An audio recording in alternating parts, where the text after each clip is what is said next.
Розтерховані від результатського притиску і першенственних тензіях, обидва екіпи, хоч у некомплетних составах бавили отворено, надбавлjajući uказali, že preco su u vrhu svojih ligoh. Petrovčanje na peršim, a Bikičanje na drugim mjesece. U vinimkovo-sportskim, pravim prijateljskim zmahanju i zakončujući rezultat bol taki 2-2, polčas 1-1. Želio bih pohvaliti znači jednu i drugu upravu što je došlo do toga da mi odigramo jednu odličnu utakmicu, a i sam rezultat od 2-2 govori da je utakmica bila čvrsta, korektna i što se tiče i same igre i samih igrača. Думам, že to najrealnijši rezultat 2-2.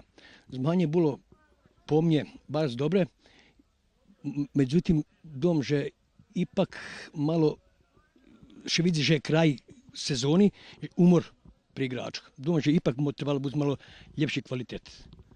Prijateljska atmosfera prenešena i na zajednicku večeru, na ktorej potvrdzene predlženje sotrudnictva. Sotrudnictvo še otrima, mi prizeme do njih, oni do nas, ali думал bi, že bi nije samo tu bol Bikiš dol, tu i Berkasovo, tu i Bačinci, tu i ostali klubi, ktorí nam blízko.